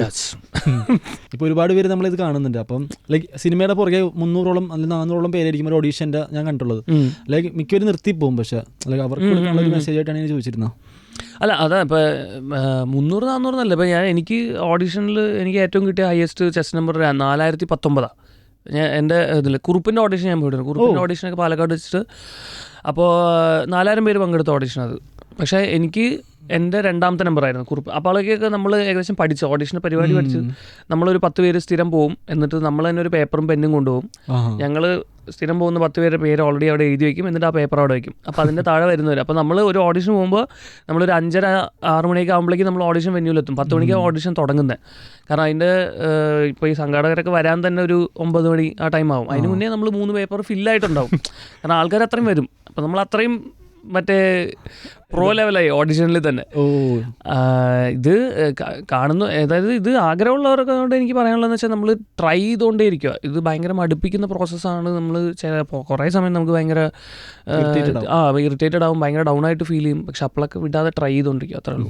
അപ്പോഴാണല്ലോ നമ്മൾ അതിനൊരു ചാൻസ് എപ്പോഴും പ്രോബബിലിറ്റി എപ്പോഴും നമ്മൾ വെക്കുന്നത്. അപ്പോൾ അത് ചെയ്യാം, അത്രേ ഉള്ളൂ. ഇപ്പോൾ ആക്ടിംഗ് വർക്ക്ഷോപ്പിൻ്റെ കാര്യം പറഞ്ഞായിരുന്നു. അല്ലെങ്കിൽ ഞാൻ കേട്ടൊരു കാര്യമാണ്, ശിവഹരി എന്ന് പറയുമ്പോഴത്തേക്കിനും ആക്ടിംഗ് വർക്ക്ഷോപ്പിൽ ഒരാൾ പറഞ്ഞത് ഡിറ്റർമിനേഷനാണ്. ആക്ടിംഗ് വർക്ക്ഷോപ്പിൽ ചെയ്തു, അതിനുശേഷം ഒന്ന് ഗൾഫിലേക്ക് കുറച്ചാൾ പോയായിരുന്നു. ആ ജോലി നിർത്തിയിട്ട് പിന്നെയും തിരിച്ചു വന്നായിരുന്നു. ഡിറ്റർമിനേഷനിലേക്ക് എങ്ങനെയാണ് വന്നത്? ഈ ജോലിക്കൊക്കെ പോയെന്ന് പറഞ്ഞായിരുന്നു. അത് എനിക്ക് തോന്നുന്നത് വെച്ചാൽ സിനിമ ആഗ്രഹമുള്ള എല്ലാവർക്കും അത് ഏകദേശം മനസ്സിലാവും. കാരണം വൺസ് നമ്മൾ ഈ സിനിമാ പ്രാന്ത് തലയ്ക്ക് പിടിച്ചു കഴിഞ്ഞാൽ പിന്നെ നമുക്ക് വേറെ ഒരു ജോലിയും ചെയ്യാൻ പറ്റില്ല. അതാണ് അതിൻ്റെ സത്യാവസ്ഥ. നമ്മൾ എത്ര നല്ല ജോലി കിട്ടിക്കഴിഞ്ഞാലും എത്ര സെറ്റിൽഡ് ആയിട്ടുള്ളൊരു ജോബിൽ കയറിയാലും നമുക്ക് ഇത് ഒരു ആഗ്രഹം ഇങ്ങനെ മനസ്സിൽ കിടക്കുന്നതുകൊണ്ട് നമ്മൾ എപ്പോഴും ഇതിനു വേണ്ടി എന്തെങ്കിലും ട്രൈ ചെയ്തുകൊണ്ടിരിക്കുന്നാലേ നമുക്ക് ആ ഒരു പ്രോസസ്സ് പോലും നമ്മൾ എൻജോയ് ചെയ്യും. പക്ഷേ ഇത് ഫുള്ള് നിർത്തിയിട്ട് വേറൊരു പരിപാടിക്ക് പോകുന്നത് നമുക്ക് ആലോചിക്കാൻ പോലും പറ്റാത്ത കാര്യമാണ്. മനസ്സിലായി. അപ്പോൾ അതാണ് ഞാൻ ആ ഒരു വർഷം 1.5 വർഷം ഗൾഫിൽ പോയത്. എന്താ വെച്ച് കഴിഞ്ഞാൽ നമുക്ക് ഫിനാൻഷ്യലി കുറച്ച് ഇത് എന്തായാലും നമുക്കൊരു ഇത് വേണം, ഒരു 3-4 വർഷം പിടിച്ചു വെക്കാനുള്ള ഒരു സാധനം വേണമല്ലോ. അതിന് വേണ്ടിയിട്ട് ഒരു 1.5 വർഷം വർക്ക് ചെയ്തിട്ട് പിന്നെ തിരിച്ച് പൂർവാധികം ശക്തിയോടെ ഇങ്ങോട്ട് തിരിച്ച് കയറി. അല്ലെങ്കിൽ അവിടെ ഇപ്പം ജോലി ചെയ്തത് ഗൾഫിൽ? അവിടെ റിഗിലായിരുന്നു. റിഗിലായിരുന്നു. ഞാൻ മെക്കാനിക്കൽ എഞ്ചിനീയറിംഗാണ് പഠിച്ചത്. അപ്പോൾ ഡ്രില്ലിങ് എഞ്ചിനീയർ ആയിരുന്നു. വെച്ചാൽ ലോഗിങ് വൈൽ ഡ്രില്ലിംഗ് എന്ന് പറഞ്ഞാൽ ഒന്നുമില്ല, എണ്ണക്കിണർ കുഴിക്കുമ്പോൾ നമ്മൾ കുറച്ച് ഡാറ്റയൊക്കെ എടുത്ത് അവർക്ക് അങ്ങ് അയച്ചു കൊടുക്കുക, അങ്ങനത്തെ പരിപാടി. പിന്നെ എപ്പോഴാണ് തോന്നിയത് ഇനി ഇവിടെ നിന്നാൽ പറ്റില്ല, ഇനി തിരിച്ചു വരണം? അല്ല, അത് ഓൾറെഡി അത് തന്നെയായിരുന്നു പ്ലാൻ. അങ്ങോട്ട് പോകുമ്പോൾ അത് തന്നെയായിരുന്നു പ്ലാൻ. കുറച്ച് കാശ് ഉണ്ടാക്കിയിട്ട് ഇങ്ങോട്ട് തിരിച്ചു വരാം. അതിനൊരു 1.5 വർഷം നിന്ന് ഇങ്ങോട്ട് തിരിച്ചു വന്നു. സ്ട്രഗിളിങ്ങനെ ചെയ്തെന്ന് പറഞ്ഞായിരുന്നു. എപ്പോഴും തോന്നിയിരുന്നു ഇൻഡസ്ട്രിയിൽ ഒരു ഗോഡ് ഫാദർ ഉണ്ടായിരുന്നെങ്കിൽ കുറച്ചും കൂടെ ഹെൽപ്ഫുൾ ആയിരുന്നു? അങ്ങനെ അത് നമുക്ക് അങ്ങനെ ഉണ്ടായിട്ടും കാര്യമില്ലാന്ന് എനിക്ക് തോന്നിയിട്ടുണ്ട്. ഇപ്പോൾ അല്ല എന്ന് വെച്ചാൽ അൾട്ടിമേറ്റ്ലി നമുക്ക് കഴിവുണ്ടെങ്കിൽ നമ്മൾ എന്തായാലും കയറിപ്പോവും. ഇപ്പോൾ ഗോഡ് ഫാദേഴ്സ് ഉള്ള ആൾക്കാർ തന്നെ ഇവിടെ സ്ട്രഗിൾ ചെയ്യുന്ന ആൾക്കാരുണ്ട്. ഇപ്പോൾ പൈസ ഉണ്ടായിട്ട് പ്രൊഡ്യൂസ് ചെയ്തിട്ട് സ്വന്തമായിട്ട് സിനിമ ചെയ്യുന്ന നോക്കുന്ന ആൾക്കാർ ഇവിടെ സ്ട്രഗിൾ ചെയ്യാറുണ്ട്. അപ്പോൾ എനിക്ക് തോന്നുന്നു നമ്മളിടുന്ന എഫേർട്ടും നമ്മുടെ ടാലൻറ്റും അൾട്ടിമേറ്റ്ലി അത് തന്നെയാണ് അതിൽ കാര്യം. ടാലന്റ് ബീറ്റ്സ് കണക്ഷൻ ആണോ? അങ്ങനെ അത്രയും വലിയ കാര്യങ്ങളിലേക്ക് ഞാൻ പോകുന്നില്ല. പക്ഷേ അങ്ങനെ പറയാൻ മാത്രം ഞാനും ഒന്നും അച്ചീവ് ചെയ്തിട്ടില്ല. പക്ഷേ എനിക്ക് തോന്നിയിട്ടുള്ളത് എന്താ വെച്ചാൽ ഓഫ്കോഴ്സ് നമ്മുടെ ഹാർഡ് വർക്കും നമ്മുടെ ടാലൻറ്റും നമ്മൾ അതിലിടുന്ന നമ്മുടെ ക്രാഫ്റ്റ് ഇമ്പ്രൂവ് ചെയ്യാൻ വേണ്ടിയിട്ട് ഇടുന്ന എഫേർട്ടുമാണ് മെയിൻ ഫാക്ടേഴ്സ്. അല്ലാതെ ബാക്കിയുള്ളതെല്ലാം അതിനെ ചിലപ്പോൾ കുറച്ചുകൂടെ നേരത്തെ ആക്കുമായിരിക്കും. പക്ഷേ ഈ സാധനം എപ്പോഴായാലും സംഭവിക്കും, അത്രേ ഉള്ളൂ. ഇപ്പോൾ ബ്രോനൊരു ഗോഡ് ഫാദർ ഉണ്ടായിരുന്നെങ്കിൽ സപ്പോസ് വിചാരിച്ചോ, ലൈക്ക് ഇപ്പം എങ്ങനെ മാറിയേനെ കാര്യങ്ങൾ? ഗോഡ് ഫാദർ ഉണ്ടായിരുന്നെങ്കിൽ അറിഞ്ഞൂടാ. വിചാരിച്ചിട്ടുണ്ട് എപ്പോഴും ഗോഡ് ഫാദർ ആരാണ് എന്നുള്ള പോലെ ഇരിക്കും, എങ്ങനെ മാറി കാര്യങ്ങൾ മാറിയെന്നുള്ളത്. ലൈക്ക് ഇപ്പോൾ സ്ട്രഗ്ലിംഗ് ടൈമിൽ നമ്മൾ ഒരുപാട് സിനിമകൾ കാണും, ചില റോൾസൊക്കെ കാണുമ്പോഴത്തേക്കിനും ഇതൊക്കെ നമ്മുടെ ഇട്ടിട്ട് നീ അടിച്ച് കൈ കൊടുത്തതിന് എപ്പോഴും തോന്നിയിട്ടുണ്ട് ഇതിൽ ക്യാരക്ടർ കുറേ പടങ്ങൾ കാണുമ്പോൾ തോന്നും, പിന്നെ ചെയ്യുമ്പോഴാണ് മനസ്സിലാവും ഓഫ് അല്ല. ശരിക്കും ഒരു ബ്രേക്ക് ത്രൂ കിട്ടിയത് എനിക്ക് വേണത് മനോഹരം എന്ന് പറഞ്ഞൊരു പടത്തിൽ നിന്നാണ്. ആ പടത്തിൽ കണ്ട് എങ്ങനെയാണ്, ഏത് ഓഡിഷനിൽ ക്രാക്ക് ചെയ്തപ്പോഴാണ് കിട്ടിയത്? മനോഹരം പാലക്കാട് വെച്ചിട്ട് ഓപ്പൺ ഓഡിഷൻ ആയിരുന്നു, അവിടെ ചെമ്പൈ മ്യൂസിക് കോളേജിൽ വെച്ചിട്ടുള്ള ഒരു ഓഡിഷൻ ആയിരുന്നു. അപ്പോൾ അത് first round audition, open audition, കുറേ ആൾക്കാരുണ്ടായിരുന്നു. അങ്ങനെ ഓപ്പൺ ഓഡിഷൻ ചെയ്ത് അന്ന് അത്യാവശ്യം കുറച്ച് കുളമായിട്ടാണ് ഞാൻ ചെയ്തത്. പിന്നെ അവർ ഓപ്പൺ ഓഡിഷൻ കുറച്ച് ടെൻഷനൊക്കെ ആയി, കുറച്ച് കുളമായി. സെക്കൻഡ് റൗണ്ട് കുറച്ച് നന്നായിട്ട് ചെയ്യാൻ പറ്റി. സെക്കൻഡ് റൗണ്ട് ഇതുപോലെ അവരുടെ ഒരു പ്രീ പ്രൊഡക്ഷൻ നടക്കുന്ന വീട്ടിൽ വെച്ചിട്ടായിരുന്നു സെക്കൻഡ് റൗണ്ട് ഓഡിഷൻ ഉണ്ടായിരുന്നത്. അപ്പോൾ അത് അത്യാവശ്യം വലിയ കുഴപ്പമില്ലാതെ പോയി. പിന്നെ തേർഡ് റൗണ്ട് എനിക്ക് തോന്നുന്നു സ്ക്രിപ്റ്റ് റീഡിങ് പോലെ എന്തോ ഒരു ഇതായിരുന്നു. അങ്ങനെയാണ് മനോഹരത്തിലേക്ക് സെലക്ട് ആയത്. മനോഹരമായിരുന്നു ഫസ്റ്റ് പടം? അല്ല, ഫസ്റ്റ് അവിയൽ എന്ന് പറഞ്ഞ പടമാണ്. അവിയൽ ഷാനിൽ മുഹമ്മദ് ഡയറക്റ്റ് ചെയ്ത, സിറാജ് നായകനായിട്ടല്ലോ, ജോജി ചേട്ടനൊക്കെ ഗസ്റ്റ് റോളിലുണ്ടായിരുന്നു. നമ്മുടെ ജിത്തൻ, ഇവിടെ ഉള്ള ജിത്തനൊക്കെ ഉണ്ടായിരുന്നു. പക്ഷെ അതിലെന്താ വെച്ചാൽ ഷൂട്ട് ചെയ്യുന്നതിന് മുന്നേ എല്ലാം കട്ടായിപ്പോയി. സാധാരണ ഷൂട്ട് ചെയ്തിട്ടാണല്ലോ നമ്മുടെ പോർഷൻ കട്ടായി പോകുന്നത്. ഇത് ഷൂട്ട് ചെയ്യുന്നതിന് മുന്നേ മുഴുവൻ കട്ടായിപ്പോയി. അപ്പോൾ അതുകൊണ്ട് 3 ആഴ്ച അവിടെ പോയി നിന്ന്, പക്ഷെ ഒന്നും ഷൂട്ട് ചെയ്തില്ല. ലാസ്റ്റ് ഷാനിൽക്ക് പറഞ്ഞടാ നീ വിഷമിക്കേണ്ട, കാരണം ഇതിനകത്ത് നമുക്ക് സമയം കുറേ ഇതായി, സ്ക്രിപ്റ്റ് കുറേ തിരുത്തേണ്ടി വന്നു. അപ്പോൾ അതുകൊണ്ടാണ് അങ്ങനെ അന്ന് ഒറ്റ ഷോട്ട് എടുത്ത് ഞാൻ വന്ന് അവിടെ 3 ആഴ്ചയൊക്കെ നിന്നുകൊണ്ട് ഒരേ ഒരു ഷോട്ട് എടുത്ത്, അത് പടത്തിലുണ്ട്. അവിയലാണ് ഫസ്റ്റ് പടം. അല്ല, അങ്ങനെ പറഞ്ഞപ്പോൾ തകർന്നു. ആ സമയത്ത് ഭയങ്കര വിഷമമായിരുന്നു. നമ്മൾ അത്ര ആഗ്രഹിച്ച് ഒരു ഓഡിഷനിൽ ഒരു സാധനം കിട്ടുന്നു, എന്നിട്ട് അത് മൊത്തം കട്ടായി പോകുന്നു എന്നൊക്കെ പറയുമ്പോൾ പിന്നീട് അത് ശീലമായി തോന്നുന്നു. പിന്നെ അത് ശീലമായി, പിന്നെ നമുക്ക് ആ തകർച്ചകൾ അങ്ങ് ശീലമാവും. ഓക്കെ. പിന്നെ എനിക്ക് തോന്നുന്നു മനോഹരം സിനിമയിൽ നിന്നാണ് പിന്നെ വിനീതേട്ടനായിട്ട് കണക്ട് ആയിട്ട് ഹൃദയത്തിലേക്കുള്ള ഒരു വാതിൽ തുറന്നത് അതിലേക്കാണോ? അങ്ങനെയാണ്. കാരണം എന്താ വെച്ചാൽ ഹെലൻ, മനോഹരം കഴിഞ്ഞ ഉടനെ ഹെലൻ ഓഡിഷൻ ഉണ്ടായിരുന്നു. അപ്പോൾ വിനീതേട്ടനാണ് ഇങ്ങനെ ഹെലനിലേക്ക് റെക്കമെൻഡ് ചെയ്ത്. അവിടുന്ന് എനിക്കൊന്ന് അനിലേട്ടൻ, എൻ്റെ ചീഫ് അസോസിയേറ്റ് അനിലേട്ടനാണ് വിളിച്ചത്. അപ്പോൾ ഒരു ഓഡിഷൻ ഉണ്ടായിരുന്നു. അപ്പോൾ അനൗൺസ് ചെയ്തിട്ടുണ്ടായിരുന്നല്ലോ ഇതിങ്ങനെ പറഞ്ഞു ഇതുപോലെ. അപ്പോൾ അന്ന കുമ്പളങ്ങി നൈറ്റ്സൊക്കെ കഴിഞ്ഞ് ഭയങ്കര കത്തിക്കുന്ന ടൈം. അപ്പോൾ അങ്ങനെ വിനീതേട്ടൻ പ്രൊഡ്യൂസ് ചെയ്യുന്നു. അങ്ങനെ അതിനകത്തൊരു ചെറിയ ഹെലൻ്റെ റിലീസ് ദിവസമായിരുന്നു ഹൃദയത്തിൻ്റെ ഓഡിഷൻ. ഓ നൈസ്. അത് പെട്ടെന്ന് തന്നെ കിട്ടിയായിരുന്നു അല്ലെങ്കിൽ? ഹൃദയം 2 റൗണ്ട് ഇതേപോലെ 2 റൗണ്ട് ഓഡിഷൻ ഉണ്ടായിരുന്നു. തേർഡ് റൗണ്ടിൽ സെലക്ട് ആയ എല്ലാവരും വിനീതേട്ടൻ തന്നെ നേരിട്ടൊരു ഓഡിഷൻ. പിന്നെ ക്യാമ്പൊക്കെ ആയിട്ടുണ്ടായിരുന്നു. അതിന് ശരിക്കും പറഞ്ഞാൽ ഏറ്റവും ലക്കിയസ്റ്റ് ഒരു ആക്ടറാണെന്ന് വേണമെങ്കിൽ പറയാം. ലക്കിയസ്റ്റ് അല്ല, എങ്ങനെയോ കണക്ട് ചെയ്യുന്നുണ്ട്. അതായത് ഏട്ടൻ്റെ കൂടെ വർക്ക് ചെയ്തിട്ടുണ്ട്, ഏട്ടൻ്റെ മോൻ്റെ കൂടെ വർക്ക് ചെയ്തിട്ടുണ്ട്. അല്ല, ആ രീതിക്ക് ഭയങ്കര ലക്കിയാട്ടോ. കാരണം നമുക്കിപ്പോൾ നമ്മൾ ആ സിനിമ സ്വപ്നം കാണുന്ന ടൈം മുതൽ ആഗ്രഹിച്ച കുറേ കാര്യങ്ങളുണ്ട്. അതിലിപ്പോൾ കുറേ ബോക്സ് ഇങ്ങനെ ടിക്ക് ചെയ്ത് പോകുന്നുണ്ട്. മമ്മൂക്കയുടെ കൂടെ വർക്ക് ചെയ്യാൻ പറ്റി, സത്യം ലാലേട്ടനെ കൂടെ വർക്ക് ചെയ്യാൻ പറ്റി, പ്രണവ് മോഹൻലാൽ, അതുപോലെ തന്നെ പിന്നെ നമ്മൾ ആരാധിക്കുന്ന ഒരുപാട് ഡയറക്ടേഴ്സ് ഉണ്ടല്ലോ, അവരുടെ കൂടെ ഇപ്പോൾ ഖാലിദ് റഹ്മാനൊക്കെ എനിക്ക് എന്താ പറയുക, അനുരാഗ് കരിക്കിൻ വെള്ളം മുതലേയുള്ള ആഗ്രഹമാണ് എങ്ങനെയെങ്കിലും ഒരു പടം ചെയ്യണം എന്നൊക്കെ. അപ്പോൾ അതൊക്കെ ഭയങ്കര അടിപൊളി പരിപാടിയാണ്. ഹൃദയത്തിലപ്പോൾ എത്ര നാളുണ്ടായിരുന്നു? ത്രൂ ഔട്ട് ഉണ്ടായിരുന്നില്ലേ ഹൃദയത്തിൽ നമുക്ക് ഒന്ന് മൊത്തം 40 ദിവസത്തിൻ്റെ അടുത്ത് നമുക്ക് എല്ലാവർക്കും കൂടെ ഷൂട്ട് ഉണ്ടായിരുന്നു. കാരണം ഫസ്റ്റ് ഹാഫ് ഫുള്ള് നമ്മളെല്ലാവരും ഉണ്ടല്ലോ. അപ്പം അങ്ങനെ ചെന്നൈയിലായിരുന്നു, കൊറോണയ്ക്ക് തൊട്ട് മുന്നേ ചെന്നൈയിലായിരുന്നു അതിൻ്റെ ഷൂട്ട്. ലൈക്ക് ചെയ്ത മിക്ക പടത്തിലും ഇതാണ്, നല്ലൊരു ഫ്രണ്ട്സിനെ കിട്ടും തോന്നുന്നുണ്ട്. അത് ഹൃദയത്തിൻ്റെ ടൈമിലും. ഹൃദയത്തിനാണെങ്കിൽ ഹൃദയത്തിലത്തെ ആൾക്കാരൊക്കെ ഇപ്പോഴും കോൺടാക്റ്റിലുണ്ട്. അപ്പോൾ അതിൽ ജിഷ്ണു, അജിത്ത് എന്നൊക്കെ പറഞ്ഞിട്ട് നമ്മൾ ഇപ്പോഴും സ്ഥിരം കോൺടാക്റ്റിലുള്ള ആൾക്കാരാണ്. അപ്പോൾ എല്ലാ പടത്തും ഇങ്ങനെ കുറച്ച് ഫ്രണ്ട്ഷിപ്സ് നമ്മൾ കിട്ടും. ഇപ്പോൾ ഓസ്ലറിലത്തെ ആൾക്കാരാണെങ്കിലും ഇപ്പോഴും കോൺടാക്റ്റിലുണ്ട്. ജിംഖാനയിലത്തെ ശിവരാജും ഫിലിം സ്കൂൾ ഒരുമിച്ച് പഠിച്ചാണോ? എന്ന് വെച്ചാൽ വർക്ക്ഷോപ്പ് അല്ല, ആക്ട് ലാബിൽ അവൻ എൻ്റെ സീനിയർ ആയിരുന്നു, ഞാൻ അത് കഴിഞ്ഞിട്ടാണ് ചെയ്തത്. അങ്ങനെ കേട്ടിരുന്നു. ആ പടത്തിൽ 4 പേരോളം ഒരേ സ്ഥലത്ത് എല്ലാവരും ആക്ട് ലാബിൽ പഠിച്ച ആൾക്കാരായിരുന്നു അതിനകത്ത്.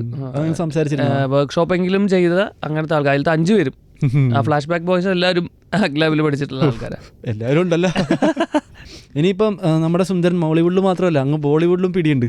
ആസ്പിറൻസിലെ സുന്ദരൻ പറയൂ. ആസ്പിറൻസ് കൊറോണ ടൈമിൽ ഇതുപോലെ ഓൺലൈനായിട്ട് ഓൺലൈൻ എന്ന് വെച്ചാൽ ഈ സ്ക്രിപ്റ്റ് അയച്ചു തന്ന് ഓഡിഷൻ കൊടുത്തു. അപ്പോൾ ഹിന്ദി അറിയാമെന്ന് വെച്ചു. അപ്പോൾ ഞാൻ പറഞ്ഞു ഹിന്ദി അറിയാം, എല്ലാം അറിയാം, എല്ലാം അങ്ങ് പറയല്ലോ ഹിന്ദി ഹിന്ദി അറിയാം. അപ്പോൾ ഒരു ഹിന്ദിയിലൊരു മുഴുനീള സ്ക്രിപ്റ്റ് അങ്ങ് അയച്ചത്. എന്നിട്ട് പക്ഷേ വലിയ കുഴപ്പമില്ലാതെ എനിക്ക് അത്യാവശ്യം ഹിന്ദി അറിയാം, ഒപ്പിക്കാൻ അറിയാം. അപ്പം അങ്ങനെ ഗൾഫിൽ പോയിട്ടാണോ ഹിന്ദി പഠിച്ചത്? ഗൾഫിൽ എൻ്റെ കൂടെ ഉണ്ടായിരുന്ന ആള് നൈനിത്താലിൽ നിന്നായിരുന്നു. അപ്പോൾ അവൻ അത്യാവശ്യം ഭയങ്കരമായിട്ട് ഹെൽപ്പ് ചെയ്തു. ആ സമയം മുതലേ അവൻ ഹിന്ദി കുറേ പഠിപ്പിച്ചു തന്നിട്ടുണ്ട് ആദ്യം. അപ്പോൾ അതൊക്കെ ഭയങ്കര ഹെൽപ്പായി എന്ന് പറയാം. ഇപ്പോൾ ഈ 2 പേജ് സ്ക്രിപ്റ്റ് അയച്ചു തന്നാൽ അതിൻ്റെ ഓഡിഷൻ അയച്ചു കൊടുത്തു. അപ്പോൾ എന്നിട്ട് അത് കഴിഞ്ഞിട്ട് മുംബൈയിൽ വെച്ചിട്ടൊരു ലുക്ക് ടെസ്റ്റ് ഉണ്ടായിരുന്നു. അപ്പോൾ അവിടുന്ന് ഞാൻ സെലക്ട് ആയി. അവിടെ ആസ്പിറൻസ്. ലൈക്ക് എങ്ങനെയായിരുന്നു, ലൈക്ക് പേയ്മെന്റ് ഒക്കെ കറക്റ്റ് ആയിരുന്നു അവരുടെ? TBF അതൊക്കെ അവിടെ എന്ന് വെച്ച് കഴിഞ്ഞാൽ എല്ലാം കോർപ്പറേറ്റ് സെറ്റപ്പ്. നമ്മളെല്ലാം മെയിൽ അയക്കുന്നു, കോൺട്രാക്ട് സൈൻ ചെയ്യുന്നു, അങ്ങനത്തെ പരിപാടി. അത് പിന്നെ അങ്ങനെയൊക്കെ ഉണ്ട്. TBF ആയിട്ട് എങ്ങനെയാണ് കണക്ട് ചെയ്ത്? TBF ആണ് ഇതിന്റെ പ്രൊഡ്യൂസേഴ്സ് ആയിട്ടുള്ളത്. അപ്പോൾ ഓഡിഷനൊക്കെ അവർ തന്നെയാണ് നേരിട്ട് ചെയ്യണത്. ഇതപ്പോൾ ലൈക്ക് പോസ്റ്റ് കണ്ടിട്ടാണോ ബ്രോ ഓഡിഷൻ അപ്ലൈ ചെയ്തത് അല്ലെങ്കിൽ? അല്ല, ഇത് ഇപ്പോൾ എങ്ങനെയാണെന്ന് വെച്ചാൽ കാസ്റ്റിംഗ് ഡയറക്ടേഴ്സൊക്കെ നമ്മൾ ഡയറക്റ്റ്ലി കോൺടാക്ട് ചെയ്യുന്നത് വെച്ചാൽ ഇൻസ്റ്റാഗ്രാം ഉള്ളതുകൊണ്ട് ഇപ്പോൾ അത്യാവശ്യം എല്ലാത്തിലും കാസ്റ്റിൻ്റെ ലിസ്റ്റിൻ്റെ പേരൊക്കെ അതിൽ തന്നെ ലിങ്ക്ഡ് ആണല്ലോ. അപ്പോൾ ഇൻസ്റ്റാഗ്രാമിൽ അങ്ങനെ കോൺടാക്ട് ചെയ്യാറുണ്ട് ഇപ്പോൾ കുറേ കാസ്റ്റിംഗ് ഡയറക്ടേഴ്സ്. ഇനി അതിൻ്റെ അടുത്ത സീസണിൽ സുന്ദർ എന്ന് പറഞ്ഞ ക്യാരക്ടർ ഉണ്ടാവും? സുന്ദർ ശ്രീധർ ഇല്ല, അതായത് സീസൺ 3 ചിലപ്പോൾ സീസൺ 4 വരാം. കാരണം ഇപ്പോൾ അതിൻ്റെ റൈറ്ററായിട്ട് ഇപ്പോഴും കോൺടാക്റ്റ് ഒക്കെ ഉണ്ട്. അപ്പോൾ അവർ എല്ലാവരും ഈ പറഞ്ഞ പോലെ നമുക്കൊരു ഗുണം എന്താണെന്ന് വെച്ച് കഴിഞ്ഞാൽ ഇപ്പോൾ മലയാളം ഫിലിം ഇൻഡസ്ട്രി എന്ന് പറയുമ്പോൾ എല്ലാവർക്കും ഭയങ്കര ഒരു റെസ്പെക്റ്റാണ്. അപ്പോൾ അതിപ്പോൾ ഞാനിപ്പോൾ അല്ലു അർജുൻ്റെ കൂടെയുള്ള ആഡിന് പോകുമ്പോഴാണെങ്കിലും ഈ ഹിന്ദിയിലത്തെ ഈ വെബ് സീരീസ് ചെയ്യാൻ പോകുമ്പോഴാണെങ്കിലും പുറത്തുള്ള എല്ലാവർക്കും മലയാളം ഫിലിം ഇൻഡസ്ട്രി എന്ന് വെച്ചാൽ ഭയങ്കര റെസ്പെക്റ്റോടെ നോക്കിക്കാണുന്ന ഒരു ഇൻഡസ്ട്രിയാണ്. അപ്പോൾ അതിൻ്റെ ഒരു ചെറിയ ഗുണം നമുക്കും കിട്ടുന്നുണ്ട്. കാരണം എന്താ വെച്ചാൽ മലയാളിയാന്ന് പറഞ്ഞാൽ തന്നെ പുറത്ത് പോകുമ്പോൾ ഒരു വിലയാണ്. പ്രത്യേകിച്ച് സിനിമയിൽ ഉള്ളവർക്ക് ഭയങ്കര അവർ ഭയങ്കര എന്താ പറയുക ഇങ്ങനെ നോക്കിക്കാണുന്ന സാധനമാണ് മലയാള സിനിമ. ബെഞ്ച്മാർക്ക് മലയാള സിനിമയാണ്. അപ്പോൾ നൈസ്. ലൈക്ക് TBF തന്നെ ഒരുപാട് മലയാളം ആക്ടേഴ്സിന് ചാൻസസ് കൊടുക്കുന്നുണ്ട്. ഇപ്പോൾ TBFന് വേറെ സീരീസിൽ ഏതെങ്കിലും ഇങ്ങനെ ചോദിച്ചിരുന്നവരോ? എനിക്ക് തോന്നുന്നു ഇതിൻ്റെ കോട്ട ഫാക്ടറി ആണോ അതോ വേറെ ഏതോ ഒരു സീരീസിൻ്റെ അവരിങ്ങനെ ചോദിച്ചിട്ടുണ്ടായിരുന്നു. പക്ഷെ ആ സമയത്ത് അത് എന്ന് വെച്ചാൽ ജസ്റ്റ് പ്രിലിമിനറി ഇത് എത്തിയിട്ടുണ്ടായിരുന്നുള്ളൂ. അങ്ങനെ പിന്നെ അത് നടന്നില്ല. ലൈക്ക് ശിവബ്രോന് ഇപ്പോൾ വേറെ ഇതിൽ നിന്ന് വരുന്നുണ്ടോ, വേറെ ഇൻഡസ്ട്രിയിൽ നിന്ന് വിളി വരുന്നുണ്ടോ? ഇല്ല, അങ്ങനെ വരാൻ തുടങ്ങിയിട്ടൊന്നുമില്ല. ഇപ്പോൾ ഇവിടുന്ന് അത്യാവശ്യം കുഴപ്പമില്ലാതെ കോളുകളൊക്കെ വരുന്നുണ്ട്. വേറെ ഇൻഡസ്ട്രിയിൽ നിന്ന് അങ്ങനെ തമിഴിൽ നിന്ന് 1-2 ഇത് വന്നിട്ടുണ്ടായിരുന്നു. പക്ഷെ അങ്ങനെ നടന്നില്ല. അതും നെഗറ്റീവ് എന്തെങ്കിലും ആയിരുന്നോ? അല്ല, അത് നെഗറ്റീവ് അല്ല, അത് കോളേജ് പരിപാടി എന്തോ ആയിരുന്നു. ഇപ്പോൾ നെഗറ്റിവിറ്റി ചോദിച്ചെടുത്തതാണ് അല്ലെങ്കിൽ ഇതിപ്പോൾ പെട്ടുപോയതാണ്? ഒരുപാട് നെഗറ്റീവ് ക്യാരക്ടേഴ്സ്. അത് എനിക്ക് തോന്നുന്നു നമ്മൾ ഒരു ക്യാരക്ടർ ചെയ്താൽ അതിനെ ബേസ് ചെയ്തിട്ട് തന്നെ നമുക്ക് കുറച്ച് ക്യാരക്ടേഴ്സ് കിട്ടുമല്ലോ. അപ്പോൾ നമ്മളിപ്പോൾ തുടക്കത്തിൽ ചെയ്തപ്പോൾ മനോഹരാണെങ്കിലും എല്ലാത്തിലും ചെറിയൊരു നെഗറ്റീവ് ഷെയ്ഡ് ഉണ്ടായിരുന്നു. അപ്പോൾ അങ്ങനെയാണ് ഓസ്ലർ വരെയുള്ള ക്യാരക്ടറിനൊക്കെ ഒരു ചെറിയ ഗ്രേ ഷെയ്ഡുള്ള ക്യാരക്ടേഴ്സാണ്. ഇപ്പോൾ ജിംഖാന കഴിഞ്ഞാൽ പിന്നെ കുറച്ച് അല്ലാതെയുള്ള റോൾസും വരുന്നുണ്ട്. അപ്പോൾ അങ്ങനെ അടുത്ത വന്നേക്കുന്ന റോൾസ് ഏതൊക്കെയാണ് ഇപ്പോൾ? അടുത്തത് ഇപ്പോൾ ചെയ്തുകൊണ്ടിരിക്കുന്നത് ടോയ് ചേട്ടൻ്റെ കൂടെ എൽ ക്ലാസിക്കോ എന്ന് പറഞ്ഞ മൂസിൻ പെരാരി ഡയറക്റ്റ് ചെയ്യുന്നു. ആ പടത്തെക്കുറിച്ച് ഇനി പറയാൻ എന്തെങ്കിലും ഉണ്ടോ? ആ പടത്തെക്കുറിച്ച് പറയാൻ ജോണറാണ് അല്ലെങ്കിൽ ഏത് മൂഡാണെന്നുള്ളത്? അതൊരു എന്താ പറയുക, ഒരു കോമഡി ഡ്രാമ ഫാമിലി പടം. ബേസിക്കലി ഫുട്ബോൾ ബേസ് തന്നെയാണ്. എല്ലാം ഉണ്ട് അതിനകത്ത്. കളർഫുൾ പടമാണ്. കളർഫുൾ ആവും. പോസ്റ്റർ. പിന്നെ ഞാൻ ഇൻസ്റ്റാഗ്രാമിൽ വേറൊരു സാധനം കണ്ടായിരുന്നു, ബാച്ചിലർ പാർട്ടി ഡ്യൂലും ഉണ്ടോ? അതൊരു ചെറിയ റോളാണ്. അത് എന്താ പറയുക, നമ്മുടെ ഒരു വലിയ ആഗ്രഹമാണല്ലോ അമലിൻ്റെ കൂടെയൊക്കെ ഒരു അമൽനീരത്തിൻ്റെ ഒരു സിനിമയിലൊക്കെ തല കാണിക്കാന്നുള്ളത്. അപ്പം അങ്ങനെ അതിനകത്ത് ചെറിയൊരു ഭാഗമാണ്. അതിൻ്റെ ചെറിയൊരു ഭാഗമാകാൻ സാധിച്ചാൽ ഭയങ്കര സന്തോഷം. ചെറിയ റോള്, ചെറിയ പരിപാടിയിലുണ്ട് അതിനകത്ത്. അടുത്തത് കോസ്മിക് സാംസൺ ഉണ്ട്. കോസ്മിക് സാംസൺ ഷൂട്ട് ഫുള്ള് കഴിഞ്ഞു. അത് സന്ദീപിൻ്റെ കൂടെ ജിംഖാന കഴിഞ്ഞിട്ട് സന്ദീപ് ഉണ്ട്. അതും നൈസായിട്ട് വന്നിട്ടുണ്ട്. അതിൻ്റെ ഷൂട്ട് ഫുള്ള് കഴിഞ്ഞു. അത് ഇനിയിപ്പോൾ അതിൻ്റെ കൂടുതൽ അപ്ഡേറ്റ് ഇനി വരുന്ന ആളുകൾ. അതും എങ്ങനത്തെ ഒരു പടമായിരിക്കും? എനിക്ക് തോന്നുന്നു പ്രൊഡക്ഷൻ ഹൗസ് അങ്ങനെ ഒന്നും പറഞ്ഞ് അപ്ഡേറ്റ് ആയിട്ടൊന്നും പുറത്ത് വിട്ടിട്ടില്ല എന്ന് തോന്നുന്നു. അപ്പോൾ അതിൻ്റെ അപ്ഡേറ്റുകൾ ഇപ്പോൾ ഉടനെ ഉണ്ടാവും. കാരണം അതിപ്പോൾ റിലീസൊക്കെ ഇപ്പോൾ ഇനി അതിൻ്റെ ഡബിങ് പരിപാടിയൊക്കെ തുടങ്ങും. അപ്പോൾ ഇനി കൂടുതൽ അപ്ഡേറ്റുകൾ എന്തായാലും വരും ദിവസങ്ങളിൽ പ്രതീക്ഷിക്കാം. അല്ല, കൊച്ചിയിൽ നിൽക്കാറുണ്ടായിരുന്നു ഈ സ്ട്രഗിൾ ടൈമിൽ? ഇല്ല, ആ ടൈമിൽ എങ്ങനെയാണെന്ന് വെച്ചാൽ ഞാൻ പാലക്കാട് നിന്ന് വന്ന് പോലായിരുന്നു പതിവ്. അപ്പോൾ രാവിലെ ഒരു 4:30 ഒക്കെ ആകുമ്പോൾ നമ്മൾ ട്രെയിൻ കയറിയാൽ ഇവിടെ ഒരു 7:30-8 മണിയാകുമ്പോൾ എത്തും. അതിന് ഓഡിഷൻ ആ സമയത്തൊക്കെ എങ്ങനെ വെച്ചാൽ 2-3 ഓഡിഷൻ ഒരു ദിവസം ഉണ്ടാവും. പ്രത്യേകിച്ച് ശനി ഞായറൊക്കെ ആണെന്നുണ്ടെങ്കിൽ 2-3 ഓഡിഷൻ ഒരു ദിവസം ഉണ്ടാവും. അപ്പോൾ അതെല്ലാം കൂടെ ക്ലബ് ചെയ്ത് അറ്റൻഡ് ചെയ്തിട്ട് വൈകിട്ട് അങ്ങോട്ട് തിരിച്ചു പോകും. Auditions വീക്കെൻഡ്സിലാണോ maximum? മോസ്റ്റ്ലി കുറേ എണ്ണം വീക്കെൻഡ്സിൽ ശനി ഞായറിലൊക്കെയാണ് നടന്നുകൊണ്ടിരുന്നത്. അങ്ങനെ നൈസ്. ചിലപ്പോൾ എങ്ങനെ മാനേജ് ചെയ്തപ്പോൾ ആ ടൈമിൽ? ആ ടൈമിൽ വീട്ടിൽ ചോദിക്കും. ഒരു ഇതുമില്ല, വീട്ടിൽ ചോദിക്കും. ഓഫ്കോഴ്സ്. വീട്ടുകാരപ്പം എന്ത് പറയായിരുന്നു? വീട്ടുകാരെന്ത് പറയാൻ, അവർക്ക് അങ്ങനെ പ്രശ്നമൊന്നുമില്ല. ഉണ്ടായില്ലല്ലേ? പണ്ട് തൊട്ട് ചില്ലായിരുന്നു? ചില്ലെന്ന് വെച്ചാൽ ചില്ലാണ്. പക്ഷെ ചിലപ്പോൾ ഇടയ്ക്ക് പൊട്ടിത്തെറികളൊക്കെ ഉണ്ടാവുമല്ലോ. പക്ഷെ എന്നാലും അങ്ങനെ വലിയ പ്രശ്നമൊന്നുമില്ല. ഇപ്പോൾ പടങ്ങളും ചെയ്യുന്നുണ്ട്, അതിനോട് ഷോർട്ട് ഫിലിംസും ചെയ്യുന്നുണ്ട്. അതിലേക്ക് എന്താ കാരണം എന്ന് വെച്ചാൽ എന്താ പറയും? അത് എന്താണെന്ന് വെച്ചാൽ നമ്മൾ കുറേ നമ്മുടെ ഫ്രണ്ട്സ് ഉണ്ട്. എല്ലാവരും ഇതുപോലെ സ്ട്രഗ്ലിംഗ് സ്റ്റേജ് മുതൽ നമുക്ക് പരിചയമുള്ള അവരൊക്കെ ഇൻഡിപെൻഡൻ്റ് ആവാൻ വേണ്ടി ട്രൈ ചെയ്തുകൊണ്ടിരിക്കുന്ന ഒരു ഫേസാണ്. അപ്പോൾ ഉണ്ണിയുടെ ഷോർട്ട് ഫിലിമിൽ ഞാൻ അഭിനയിച്ചിട്ടുണ്ട്. ഇപ്പോൾ ബൾട്ടി ചെയ്ത ഉണ്ണി ശിവലിംഗത്തിൻ്റെ ഷോർട്ട് ഫിലിം യാവൻ എന്ന് പറഞ്ഞ ഷോർട്ട് ഫിലിമിലാണ് നമ്മൾ ചെയ്തത്. അപ്പോൾ അതുപോലെ എൻ്റെ കുറേ ഫ്രണ്ട്സ് ഉണ്ട്. അപ്പോൾ അവരെല്ലാവരും ഷോർട്ട് ഫിലിമിൽ അവർ വിളിച്ചു കഴിഞ്ഞാൽ ഉറപ്പായിട്ടും പോയി ഞാൻ അഭിനയിക്കും. കാരണം അത് അവർക്ക് കൂടെ ഗുണമുള്ള കാര്യമാണല്ലോ. ഇപ്പം നമ്മളൊരു ഷോർട്ട് ഫിലിം ചെയ്യുമ്പോൾ അതിനകത്ത് കുറച്ചെങ്കിലും നമ്മൾ കാരണം ശ്രദ്ധിക്കപ്പെട്ട് കഴിഞ്ഞാൽ അത് ഗുണം ചെയ്യും. അപ്പോൾ അതുകൊണ്ട് ഇപ്പോൾ ലാസ്റ്റ് ചെയ്ത മറ്റേ പാലപ്പൂ എന്ന് പറഞ്ഞ ഷോർട്ട് ഫിലിം അത്യാവശ്യം നല്ല അഭിപ്രായമുണ്ട്, അത്യാവശ്യം നല്ല റീച്ചും കിട്ടി. അപ്പോൾ അത് ഒരു പൈലറ്റ് ഫിലിം ആക്കിയിട്ട് നമ്മൾ ചെയ്തതാണ്. അതിൻ്റെ പരിപാടികൾ പിച്ച് ചെയ്തുകൊണ്ടിരിക്കുന്നുണ്ട്. ഇപ്പോൾ ഇത്തരം കാര്യങ്ങൾ നമ്മൾ സംസാരിക്കുമ്പോൾ കൂടുതൽ പേര് ഉപയോഗിക്കുന്ന ഒരു വാക്കാണ് മാനിഫെസ്റ്റേഷൻ. അത് പറഞ്ഞില്ല, ശരിക്കും മാനിഫെസ്റ്റേഷനിൽ വിശ്വസിക്കുന്നുണ്ടോ? ഇല്ല എന്ന് വെച്ചാൽ വിശ്വസിക്കുന്നില്ല എന്നല്ല, ഞാൻ അതിനെക്കുറിച്ച് അങ്ങനെ റിസർച്ച് ചെയ്തിട്ടില്ല, അതിനെക്കുറിച്ച് അങ്ങനെ മാനിഫെസ്റ്റ് ചെയ്തിട്ടൊന്നുമില്ല. അതായത് ഡയറക്ടേഴ്സ് നോക്കുവാണെങ്കിലും ആക്ടേഴ്സ് നോക്കുവാണെങ്കിലും അത്യാവശ്യം മേജർ ഫിലിം. അപ്പോൾ ചിലപ്പോൾ എനിക്ക് ഒന്നും ഇനി അറിയാതെ സംഭവിച്ചു പോകുന്നതാണെന്ന് അറിയാം. നമ്മളായിട്ട് അങ്ങനെ ഞാൻ അതിനെക്കുറിച്ച് അങ്ങനെ ആലോചിച്ച് പക്ഷെ നമുക്ക് ആഗ്രഹം ഉണ്ടാവല്ലോ ഓഫ് കോഴ്സ്. അപ്പോൾ ചിലപ്പോൾ മാനിഫെസ്റ്റേഷൻ വർക്കാണ് എന്ന് വിചാരിക്കാൻ വേണമെങ്കിൽ ആഗ്രഹം ചിലപ്പോൾ അത് നടത്തിയിട്ടുണ്ടാവും. അതെ, നൈസ്. ഇപ്പോൾ ഖാലിദ് റഹ്മാൻ ആയിക്കോട്ടെ, മമ്മൂട്ടി ആയിക്കോട്ടെ, ലാലേട്ടൻ, ഇതിൽ നിന്ന് മനസ്സിലാക്കിയ കാര്യങ്ങൾ എന്തെങ്കിലും ഉണ്ടോ? ഇപ്പം മമ്മൂക്ക ഒരു എന്താ പറയുക, മമ്മൂക്ക അല്ലെങ്കിൽ ലാലേട്ടൻ രണ്ടുപേരാണെങ്കിലും ഇത്രയും കാലമായിട്ട് ഇൻഡസ്ട്രിയിലുണ്ട്. ഇപ്പോൾ 40 വർഷത്തിൽ കൂടുതൽ അവർ ഇൻഡസ്ട്രിയിലുണ്ട്. ഇപ്പോഴും മലയാളത്തിൻ്റെ ഏറ്റവും ബിഗ്ഗസ്റ്റ് സൂപ്പർ സ്റ്റാർസ് എന്ന് പറയുന്നത് ഇവർ രണ്ടുപേരുമാണ്. മലയാളത്തിൻ്റെ പില്ലേഴ്സ് എന്ന് പറയുന്നത് ഇവർ രണ്ടുപേരുമാണ്. അപ്പോൾ ഇനി അച്ചീവ് ചെയ്യാൻ സത്യം പറഞ്ഞാൽ മലയാള സിനിമയിൽ ഇനി ഇതിൽ കൂടുതലൊന്നും ഒരു ആക്ടർക്ക് സ്റ്റാർഡം വയസ്സോ ഇത് വയസ്സോ ഒന്നും അച്ചീവ് ചെയ്യാൻ പറ്റും നമുക്ക് തോന്നുന്നു. എന്നിട്ടും അവർ ഇത്രയും ഹാർഡ് വർക്ക് ചെയ്തിട്ട് സിനിമ ചെയ്തുകൊണ്ടിരിക്കുന്നു. ഇപ്പോഴും അതേ പാഷനോടുകൂടി ഓരോ ദിവസവും വർക്ക് ചെയ്തുകൊണ്ടിരിക്കുന്നു എന്നുള്ളത് നമുക്ക് എല്ലാവർക്കും ഒരു ഇൻസ്പിറേഷനാണ്. അപ്പോൾ എനിക്ക് തോന്നുന്നു അതൊരു ലെസണായിട്ട് എടുക്കാം. ഇനിയിപ്പോൾ വിനീത് ശ്രീനിവാസിൽ നിന്ന് അദ്ദേഹത്തിൽ നിന്ന് മനസ്സിലാക്കി എന്താണ്? വിനീതേട്ടൻ്റെ എന്താണെന്ന് വെച്ച് കഴിഞ്ഞാൽ, വിനീതേട്ടൻ കുറച്ച് ഡയറക്ടേഴ്സ് മാത്രമേ നമ്മളോട് സിനിമ കഴിഞ്ഞ് പോയാലും നമ്മളോട് ഇതുപോലെ ചോദിക്കില്ലടാ എന്തായി അടുത്ത പടമായോ എന്നൊക്കെ. വിനീതേട്ടൻ അങ്ങനെ ചോദിച്ചിട്ടുണ്ട്. വിനീതേട്ടൻ ഒരു 5-6 മാസം കഴിഞ്ഞ് ഹൃദയം കഴിഞ്ഞ് ഇങ്ങോട്ട് മെസ്സേജ് ചെയ്യടാ ശിവ എന്തായടാ അടുത്ത വല്ല പടമായോ, അതായത് റഹ്മാൻക്ക് ചോദിച്ചിട്ടുണ്ട്. അപ്പോൾ ചില ആൾക്കാർ അത് ക്യാരക്ടർ അങ്ങനെ അവർ ജെന്യൂൻലി ആഗ്രഹിക്കുന്നുണ്ട് നമ്മൾ രക്ഷപ്പെടണം എന്നുണ്ട്. അപ്പോൾ അതൊരു ക്വാളിറ്റിയാണ്, അത് നമുക്ക് കണ്ടുപിടിക്കാവുന്നതാണ്. ഇനിയിപ്പോൾ വരാൻ പോകുന്ന 2 സൂപ്പർ സ്റ്റാർസ് ഉണ്ട്, നസ്ലിനും സന്ദീപും. അവർ രണ്ടുപേരിൽ മനസ്സിലാക്കിയാലും എന്തെങ്കിലും ഉണ്ടോ? അവരിന്ന് മനസ്സിലാക്കാൻ എന്ന് വെച്ചാൽ നമ്മൾ ജിംഖാന മുതലേ അറിയുന്നതുകൊണ്ടേ അങ്ങനെ എന്താ പറയുക, അവർ രണ്ടുപേരും ഇപ്പോൾ അവരുടെ കരിയർ അടിപൊളിയായിട്ട് പോയിക്കൊണ്ടിരിക്കുന്നുണ്ട്. ഇനി അത് ഈ പറഞ്ഞ പോലെ മലയാളത്തിൻ്റെ നെക്സ്റ്റ് സൂപ്പർ സ്റ്റാർസൊക്കെ ആവാൻ പാകത്തിനുള്ള ഇപ്പോൾ ഹാഷിറുണ്ട്, മാത്യു ഉണ്ട്, അങ്ങനെ കുറേ ആൾക്കാർ ആ ലൈനപ്പിലുണ്ട്. ഓ ദൈവമേ, ഓഫ് എന്താ വേണ്ടത് എനിക്ക്. സന്ദീപ് പേര് പറഞ്ഞു സൂപ്പർ സ്റ്റാർ, ഇനിയിപ്പോൾ അടുത്തത് നീ എല്ലാവരെയും സൂപ്പർ സ്റ്റാർ എന്ന് വിളിക്കുമെന്നൊരു സംശയമുണ്ട്. അപ്പോൾ അതുപോലെ എല്ലാവരുടെയും ജേർണി ഭയങ്കര ഡിഫറെൻ്റ് ആണല്ലോ.